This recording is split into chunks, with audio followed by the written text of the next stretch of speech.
ಹಂಗಾಮ ಬೆಂಗಳೂರಲ್ಲಿ ಉದ್ಘಾಟನೆ. RCB versus SRH ಹೇಗಿದೆ ಭದ್ರತಾ ವ್ಯವಸ್ಥೆ? ಟ್ರಾಫಿಕ್ ಡೈವರ್ಷನ್, ಆರ್ಸಿಬಿ ಫ್ಯಾನ್ಸ್ ಗಮನಿಸಿ, ಇದು ಆರ್ಸಿಬಿ ಅಬ್ಬರದ ಸ್ಟೋರಿ.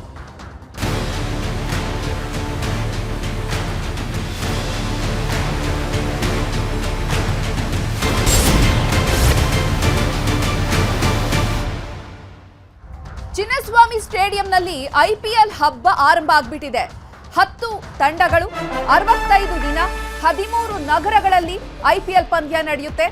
74 ಪಂದ್ಯಗಳನ್ನು ಆಯೋಜನೆ ಮಾಡಲಾಗುತ್ತೆ. 18 ವರ್ಷಗಳ ಬಳಿಕ ಬೆಂಗಳೂರಲ್ಲಿ ಉದ್ಘಾಟನಾ ಪಂದ್ಯ ನಡೀತಾ ಇದೆ. ಚಿನ್ನಸ್ವಾಮಿ ಸ್ಟೇಡಿಯಂನಲ್ಲಿ 19ನೇ ಆವೃತ್ತಿಯ ಐಪಿಎಲ್ ಪಂದ್ಯ ಆರಂಭಕ್ಕೆ ದಿನಗಣನೆ ಶುರುವಾಗಿದೆ. ಕ್ರೀಡಾಂಗಣದ ಎಲ್ಲ ಗೇಟ್ಗಳು ಕೂಡ ಈಗ ಓಪನ್ ಆಗಿದೆ. ಟಿಕೆಟ್ ಅನ್ನ ಪರಿಶೀಲನೆ ಮಾಡಿ ಒಬ್ಬೊಬ್ಬರನ್ನಾಗಿ ಒಳಗಡೆ ಬಿಡ್ತಾ ಇದ್ದಾರೆ ಸಿಬ್ಬಂದಿಗಳು. 19ನೇ ಆವೃತ್ತಿಯ ಐಪಿಎಲ್ ಹಬ್ಬಕ್ಕೆ ಕೌಂಟ್ ಡೌನ್ ಶುರುವಾಗಿದೆ. ಒಟ್ಟು 10 ತಂಡಗಳಿದೆ ಐಪಿಎಲ್ನಲ್ಲಿ. ಸತತ 65 ದಿನಗಳು ಮ್ಯಾಚ್ ನಡೆಯುತ್ತೆ. ಬೆಂಗಳೂರು ಸೇರಿದಂತೆ ಚಿನ್ನಸ್ವಾಮಿ ಸ್ಟೇಡಿಯಂ ಸೇರಿದಂತೆ 13 ನಗರದಲ್ಲಿ ಐಪಿಎಲ್ ಪಂದ್ಯ ನಡೆಯುತ್ತೆ. ಒಟ್ಟಾರೆಯಾಗಿ 74 ಪಂದ್ಯಗಳನ್ನು ಆಯೋಜನೆ ಮಾಡಲಾಗುತ್ತೆ. 18 ವರ್ಷಗಳ ಬಳಿಕ ಬೆಂಗಳೂರಲ್ಲಿ ಉದ್ಘಾಟನಾ ಪಂದ್ಯ ನಡೀತಾ ಇದೆ. ಹೀಗಾಗಿ ಬೆಂಗಳೂರಿನಲ್ಲಿ ಸಾಕಷ್ಟು ಕುತೂಹಲ ಹೆಚ್ಚಾಗಿದೆ. ಈಗಾಗಲೇ ಕ್ರಿಕೆಟ್ ಅಭಿಮಾನಿಗಳು ಚಿನ್ನಸ್ವಾಮಿ ಸ್ಟೇಡಿಯಂನತ್ತ ತೆರಳುತ್ತಿದ್ದಾರೆ. ನೋಡಿ, ವಿಜುವಲ್ಸ್ ಅಲ್ಲಿ ಗಮನಿಸ್ತಾ ಇದ್ದೀವಿ. ಅಭಿಮಾನಿಗಳು ಈಗಾಗಲೇ ಸ್ಟೇಡಿಯಂನತ್ತ ತೆರಳುತ್ತಿದ್ದಾರೆ. ಸಿಬ್ಬಂದಿ ಎಲ್ಲಾ ಸಕಲ ರೀತಿಯ ವ್ಯವಸ್ಥೆಯನ್ನ ಮಾಡಿಕೊಂಡಿದ್ದಾರೆ. ಎಲ್ಲಾ ಗೇಟ್ಗಳಲ್ಲೂ ಕೂಡ ಭದ್ರತೆಯನ್ನ ಹೆಚ್ಚಿಸಿದ್ದಾರೆ. ಟಿಕೆಟ್ ಇದ್ದವರಿಗೆ ಮಾತ್ರ ಅವಕಾಶ ನೀಡ್ತಿದ್ದಾರೆ. ಟಿಕೆಟ್ ಇಲ್ಲ ಅಂತ ಅಂದ್ರೆ ಸ್ಟೇಡಿಯಂ ಸುತ್ತ ಕೂಡ ಹೋಗ್ಲಿಕ್ಕೂ ಕೂಡ ಬಿಡ್ತಾ ಇಲ್ಲ. ಎಲ್ಲಾ ಕಡೆ ಬ್ಯಾರಿಗೇಡ್ ಹಾಕ್ಬಿಟ್ಟಿದ್ದಾರೆ.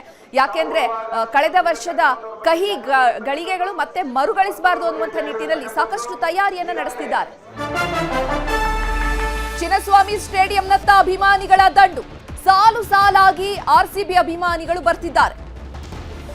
ಪ್ರತಿಯೊಂದು ಗೇಟ್ ಮತ್ತು ಜಂಕ್ಷನ್ ಬಳಿಯಲ್ಲಿ ಪೊಲೀಸರು ಭದ್ರತೆಯನ್ನ ಕೈಗೊಂಡಿದ್ದಾರೆ.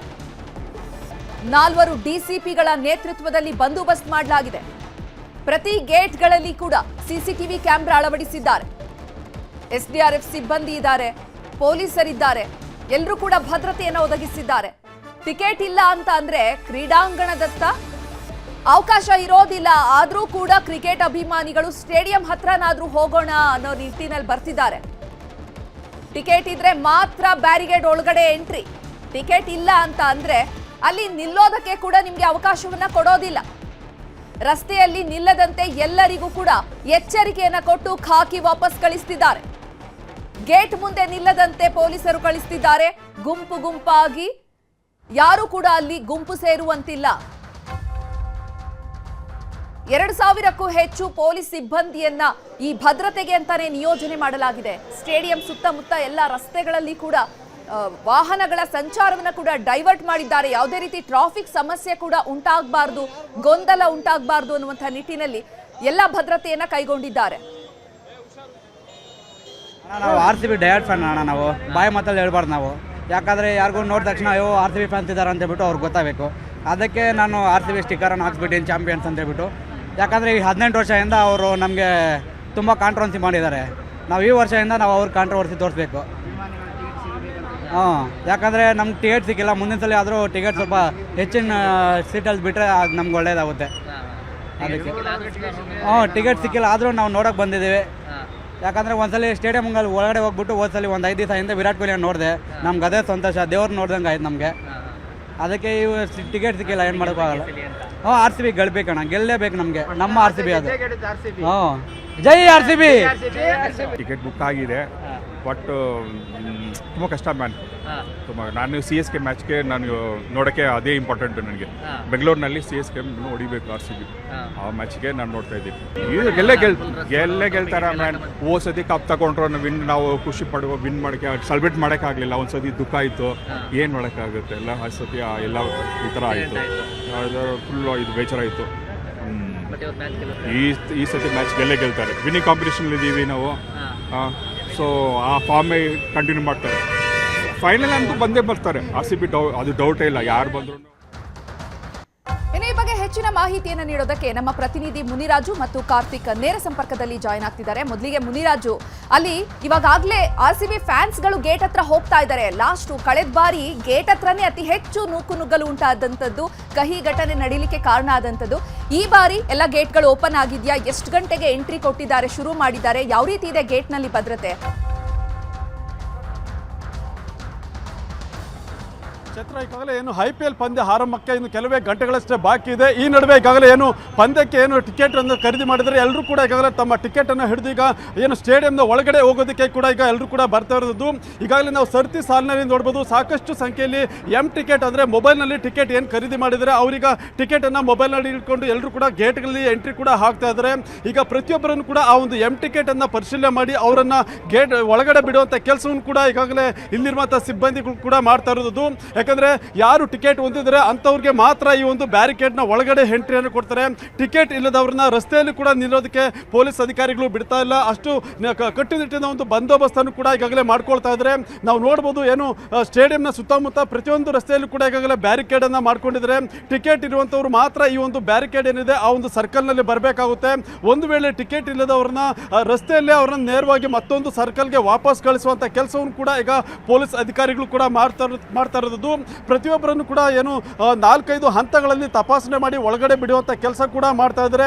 ಮತ್ತು ಅದೇ ರೀತಿಯಾಗಿ ರಸ್ತೆ ಬದಿ ಏನು ಹೆಚ್ಚು ಜನಜಂಗುಳಿ ಸೇರಿದಂತೆ ಕೂಡ ಈಗ ಮುನ್ನೆಚ್ಚರಿಕೆಯನ್ನು ಕೂಡ ಕೈಗೊಂಡಿರೋದು ನಾವು ನೋಡ್ತಾ ಇದ್ದೀವಿ. ಇಲ್ಲಿ ಹೆಚ್ಚಿನ ಸಂಖ್ಯೆಯಲ್ಲಿ ಪೊಲೀಸ್ ಸಿಬ್ಬಂದಿಯನ್ನು ಇಲ್ಲಿ ನಿಯೋಜನೆ ಮಾಡಿರೋದು ಕೂಡ ನೋಡ್ಬೋದು. ಇಲ್ಲಿ ಕ್ರಿಕೆಟ್ ಪ್ರಿಯರಿಗಿಂತ ಹೆಚ್ಚಾಗಿ ಪೊಲೀಸರು ಮತ್ತು ಸಿವಿಲ್ ಡಿಫೆನ್ಸ್ ಸಿಬ್ಬಂದಿ ಮತ್ತು ಹೋಮ್ ಗಾರ್ಡ್ಸ್ ಕೂಡ ಹೆಚ್ಚಿನ ಸಂಖ್ಯೆಯಲ್ಲಿ ಕಾಣ್ತಾರೆ. ಅಷ್ಟೊಂದು ಸಂಖ್ಯೆಯಲ್ಲಿ ಈಗ ಪೊಲೀಸರನ್ನು ನಿಯೋಜನೆ ಮಾಡಿ ಯಾವುದೇ ರೀತಿಯ ಒಂದು ಸಣ್ಣ ಪುಟ್ಟ ಅಹಿತಕರ ಘಟನೆಗೂ ಕೂಡ ಅವಕಾಶ ನೀಡದಂತೆ ಮುನ್ನೆಚ್ಚರಿಕೆಯನ್ನು ಮತ್ತು ಜನರನ್ನು ಕಳಿಸುವಂಥ ಕೆಲಸವನ್ನು ಈಗ ಇಲ್ಲಿ ಮಾಡ್ತಾ ಇದ್ದಾರೆ. ಮತ್ತು ಸಾರ್ವಜನಿಕರು ಯಾರಾದರೂ ಟಿಕೆಟ್ನಲ್ಲಿ ಏನಾದರೂ ಕನ್ಫ್ಯೂಷನ್ ಆದರೆ ಅವರಿಗೆ ಕೂಡಲೇ ಮಾಹಿತಿಯನ್ನು ಕೊಟ್ಟು ಅವರು ಯಾವ ಗೇಟ್ಗೆ ಹೋಗಬೇಕು, ಎಲ್ಲಿಂದ ಎಂಟ್ರಿ ಇದೆ ಅನ್ನೋದ್ರ ಬಗ್ಗೆ ಸ್ಪಷ್ಟವಾಗಿ ಅವರಿಗೆ ಮಾಹಿತಿ ಕೊಡುವಂಥ ಕೆಲಸವನ್ನು ಕೂಡ ಈಗ ಇಲ್ಲಿ ಮಾಡ್ತಾ ಇದ್ದಾರೆ. ಏನು ಕಳೆದ ಬಾರಿ ಒಂದು ಕಾಲು ತುಳಿತ ಏನಾಗಿತ್ತು, ಆ ಒಂದು ಗೇಟ್ ಕೂಡ ಈ ಒಂದು ಗೇಟ್ನಲ್ಲಿ ಕೂಡ ಕಾಲು ತುಳಿತ ಉಂಟಾಗಿತ್ತು.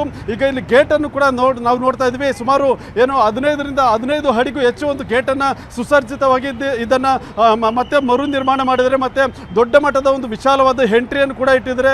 ಈ ಒಂದು ಎಂಟ್ರಿಯಲ್ಲಿ ಪ್ರತಿಯೊಬ್ಬರನ್ನು ಕೂಡ ತಪಾಸಣೆ ಮಾಡಿ ಒಳಗಡೆ ಹೋಗಬೇಕು ಅನ್ನೋ ರೀತಿಯಲ್ಲಿ ಕಟ್ಟುನಿಟ್ಟಾಗಿ ಒಂದು ಎಚ್ಚರಿಕೆಯನ್ನು ಕೂಡ ವಹಿಸಿರುವಂಥದ್ದು. ಮತ್ತು ಗೇಟ್ ಸುಮಾರು ಒಂದು 15ರಿಂದ 20 ಅಡಿ ಏನು ಅಗಲ ಕೂಡ ಇರೋದನ್ನು ನಾವು ನೋಡ್ಬೋದು.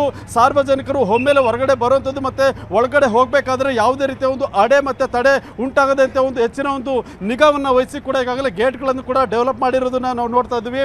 ಮತ್ತು ಸಿಬ್ಬಂದಿಗಳು ಕೂಡ ಪ್ರತಿಯೊಬ್ಬರನ್ನು ಕೂಡ ತಪಾಸಣೆ ಮಾಡಿ ಒಳಗಡೆ ಬಿಡೋದಕ್ಕೆ ಆದರೆ ಟಿಕೆಟನ್ನು ಚೆಕ್ ಮಾಡಿ ಒಳಗಡೆಗೆ ಹೋಗೋದಕ್ಕೆ ಏನೆಲ್ಲ ವ್ಯವಸ್ಥೆ ಬೇಕು ಮತ್ತು ಅವ್ರಿಗೆ ಗೈಡ್ ಮಾಡೋದಕ್ಕೂ ಕೂಡ ಇಲ್ಲಿ ಸಾಕಷ್ಟು ಹೆಚ್ಚಿನ ಸಂಖ್ಯೆಯಲ್ಲಿ ಇಲ್ಲಿ ಸಿಬ್ಬಂದಿಯನ್ನು ಕೂಡ ನಿಯೋಜನೆ ಮಾಡಿದ್ದಾರೆ. ಚೈತ್ರ, ಮುನಿರಾಜು, ಹಾಗೆ ಲೈವ್ ನಲ್ಲಿ ನಮ್ಮ ಜೊತೆ ಕಾರ್ತಿಕ್ ಕೂಡ ಜಾಯ್ನ್ ಆಗಿದ್ದಾರೆ. ಕಾರ್ತಿಕ್, ಇನ್ನು RCB ತಂಡ ನಡೀತಾ ಇರುವಂತದ್ದು ಮದರ್ ಹೋಮ್ಲ್ಯಾಂಡ್ ಅಲ್ಲೇ ನಡೀತಾ ಇದೆ. ಈಗ ಚಿನ್ನಸ್ವಾಮಿ ಸ್ಟೇಡಿಯಂ ಯಾವ ತಂಡಕ್ಕೆ, ಅಲ್ಲಿ ಪಿಚ್ ಅನ್ನ ನೋಡೋದಾದ್ರೆ ಯಾವ ತಂಡಕ್ಕೆ ಅದು ಅನುಕೂಲ ಆಗುತ್ತೆ ಈ ಸ್ಟೇಡಿಯಂ ಅಂತ?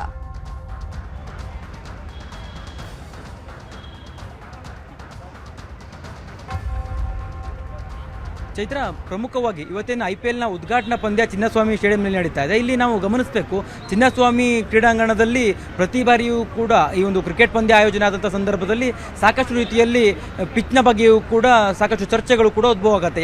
ಯಾವ ಕಾರಣಕ್ಕಾಗಿ ಅಂತಂದರೆ ಇದು ಬ್ಯಾಟಿಂಗ್ ಸ್ನೇಹಿ ಪಿಚ್ ಅನ್ನುವಂಥದ್ದು ಸಾಕಷ್ಟು ಚರ್ಚೆ ಆಗುತ್ತೆ. ಜೊತೆಗೆ ಇಲ್ಲಿ ಬೌಲರ್ಗಳಿಗೆ ಎಲ್ಲೋ ಒಂದು ಕಡೆ ಅವ್ರಿಗೆ ಅನುಕೂಲ ಆಗುವಂಥ ರೀತಿಯಲ್ಲಿ ಪಿಚ್ ವರ್ತಿಸೋದಿಲ್ಲ ಅನ್ನುವಂಥ ರೀತಿಯಲ್ಲೂ ಕೂಡ ಚರ್ಚೆ ಆಗುತ್ತೆ. ಆದರೆ ಇತ್ತೀಚಿನ ಪಂದ್ಯಗಳನ್ನು ನೋಡಿದಂಥ ಸಂದರ್ಭದಲ್ಲಿ ಈ ಒಂದು ಚಿನ್ನಸ್ವಾಮಿ ಸ್ಟೇಡಿಯಂನ ಏನು ಪಿಚ್ ಏನಿದೆ, ಈ ಒಂದು ಪಿಚ್ಚು ಬ್ಯಾಟಿಂಗ್ ಸ್ನೇಹಿಯ ಜೊತೆಗೆ ಸೀಮ್ ಬೌಲರ್ಗಳಿಗೂ ಕೂಡ ಅನುಕೂಲಕರವಾಗುವಂಥ ಒಂದು ವಾತಾವರಣ ಇರುತ್ತೆ.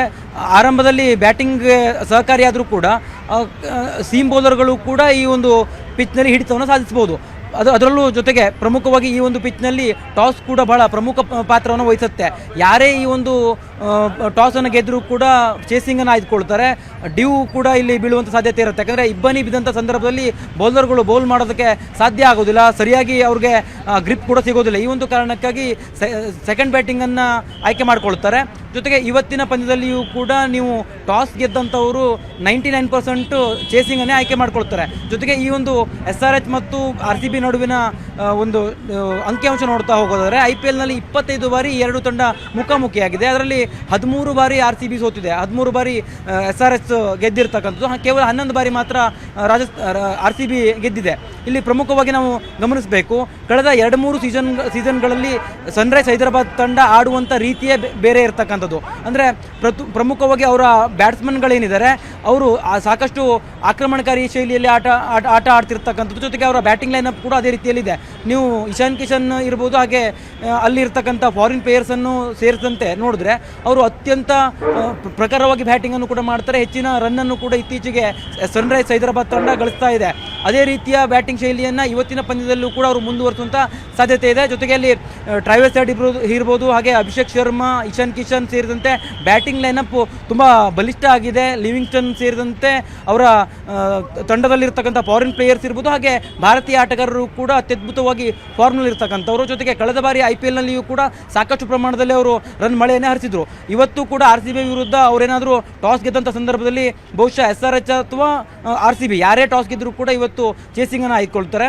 ಜೊತೆಗೆ ಇಲ್ಲಿ ಅಂದರೆ RCBಯ ಮಟ್ಟಿಗೆ ಬರೋದಾದರೆ ಈ ಒಂದು IPL ಪಂದ್ಯ ಉದ್ಘಾಟನೆ ಪಂದ್ಯ ನಡೀತದೆ. ಜೊತೆಗೆ ಹೋಮ್ ಗ್ರೌಂಡಲ್ಲಿ ಮ್ಯಾಚ್ ನಡೀತಾ ಇರ್ತಕ್ಕಂಥ ಕಾರಣಕ್ಕಾಗಿ ಹೆಚ್ಚಿನ ಪ್ರಮಾಣದಲ್ಲಿ ಫ್ಯಾನ್ ಬೇಸ್ ಕೂಡ ಇರುವಂಥ ಕಾರಣಕ್ಕಾಗಿ ಮೈದಾನದಲ್ಲೂ ಕೂಡ ಒಳ್ಳೆ ರೀತಿಯ ವಾತಾವರಣ ಇರುತ್ತೆ. ಜೊತೆಗೆ RCB ಬ್ಯಾಟಿಂಗ್ ಲೈನಪ್ ಕೂಡ ಅಷ್ಟೇ ಬಲಿಷ್ಠ ಆಗಿದೆ. ವಿರಾಟ್ ಕೊಹ್ಲಿ ಅವರು ಚೇಸ್ ಮಾಸ್ಟರ್ ಅವರು. ಜೊತೆಗೆ ವಿರಾಟ್ ಕೊಹ್ಲಿ ಅವರ ಇತ್ತೀಚಿನ ಇನ್ನಿಂಗ್ಸ್ಗಳನ್ನು ನಾವು ನೋಡಿದ್ರೆ ಅವರು ಹಿಂದೆ ಯಾವ ರೀತಿಯಾಗಿ 2014 ವೇಳೆ ಯಾವ ರೀತಿಯಾಗಿ IPLನಲ್ಲಿ ಆಡ್ತಾ ಇದ್ರಲ್ಲ ಆ ರೀತಿಯ ಇನ್ನಿಂಗ್ಸ್ಗಳು ಕಳೆದ 2-3 ವರ್ಷದ ಸೀಸನ್ಗಳಲ್ಲಿ ಅವರು ಬರ್ತಾ ಇದೆ. ಜೊತೆಗೆ ರಜತ್ ಪಾಟಿದಾರ್ ಸೇರಿದಂತೆ ಜಿತೇಶ್ ಶರ್ಮಾ ಇರ್ಬೋದು, ಇವರೆಲ್ಲರೂ ಕೂಡ ಅತ್ಯದ್ಭುತವಾಗಿ ಆಡ್ತಾ ಇದ್ದಾರೆ. ಜೊತೆಗೆ ಭುವನೇಶ್ವರ್ ಕುಮಾರ್ ಅವರ ಬೌಲಿಂಗ್ ಕೂಡ ಇವತ್ತು ಕರಾರುವಾಕ್ಕಾಗಿರುವಂಥ ಸಾಧ್ಯತೆ ಇದೆ. ಜೊತೆಗೆ ಇಲ್ಲಿ RCB ಏನು ಇವತ್ತು ಚಿನ್ನಸ್ವಾಮಿಯಲ್ಲಿ ಪಂದ್ಯ ಆಡ್ತಿರ್ತಕ್ಕಂಥ ಕಾರಣಕ್ಕಾಗಿ ಈ ಒಂದು ಪಿಚ್ ಕೂಡ ಸೀಮ್ ಬೌಲರ್ಗಳಿಗೆ ಅನುಕೂಲ ಆಗುತ್ತೆ. ಭುವನೇಶ್ವರ್ ಕುಮಾರ್ ಅವರು ಸನ್ರೈಸ್ ಹೈದರಾಬಾದ್ ತಂಡದ ಬ್ಯಾಟ್ಸ್ಮನ್ಗಳನ್ನು ಕಟ್ಟಿ ಹಾಕೋದಕ್ಕೆ ಯಶಸ್ಸು ಆಗ್ತಾರೆ ಅನ್ನುವಂಥದ್ದನ್ನು ಕೂಡ ನಾವು ಗಮನಿಸಬೇಕಾಗುತ್ತೆ. ಜೊತೆಗೆ ಎರಡೂ ತಂಡದಲ್ಲಿ ಪ್ರಮುಖವಾಗಿ ಗಮನಿಸಬೇಕಾಗಿರುವಂಥದ್ದು ಒಂದು ಪ್ರಮುಖ ಬೌಲರ್ಗಳು, ಕಳೆದ ಸೀಸನ್ನಲ್ಲಿ ಇರ್ತಕ್ಕಂಥ ಪ್ರಮುಖ ಬೌಲರ್ಗಳು ಈ ಸೀಸನ್ನಲ್ಲಿ ಇವತ್ತಿನ ಮ್ಯಾಚ್ಗೆ ಅಲಭ್ಯರಾಗಿದ್ದಾರೆ. ಹ್ಯಾಜಲ್ವುಡ್ RCB ತಂಡಕ್ಕೆ ಅಲಭ್ಯರಾಗಿದ್ದರೆ ಕಮಿನ್ಸ್ SRH ತಂಡಕ್ಕೆ ಅಲಭ್ಯ ಆಗಿರ್ತಕ್ಕಂಥದ್ದು. ಜೊತೆಗೆ SRHನ ಕ್ಯಾಪ್ಟನ್ ಆಗಿರ್ತಕ್ಕಂಥ ಕಮಿನ್ಸ್ ಈ ಒಂದು ಪಂದ್ಯವನ್ನು ಆಡದೇ ಇರುವಂಥ ಕಾರಣಕ್ಕಾಗಿ ಇವತ್ತು ಇಶಾನ್ ಕಿಶನ್ ಅವರ ನೇತೃತ್ವದಲ್ಲಿ ಇವತ್ತು IPLನಲ್ಲಿ SRH ತಂಡ RCB ವಿರುದ್ಧ ಆಡ್ತಾ ಇದೆ. ಇಶಾನ್ ಕಿಶನ್ ಅವರ ಕ್ಯಾಪ್ಟನ್ಸಿಯಲ್ಲೂ ಕೂಡ ಇದು ಮೊದಲನೇ ಪಂದ್ಯ IPLನಲ್ಲಿ.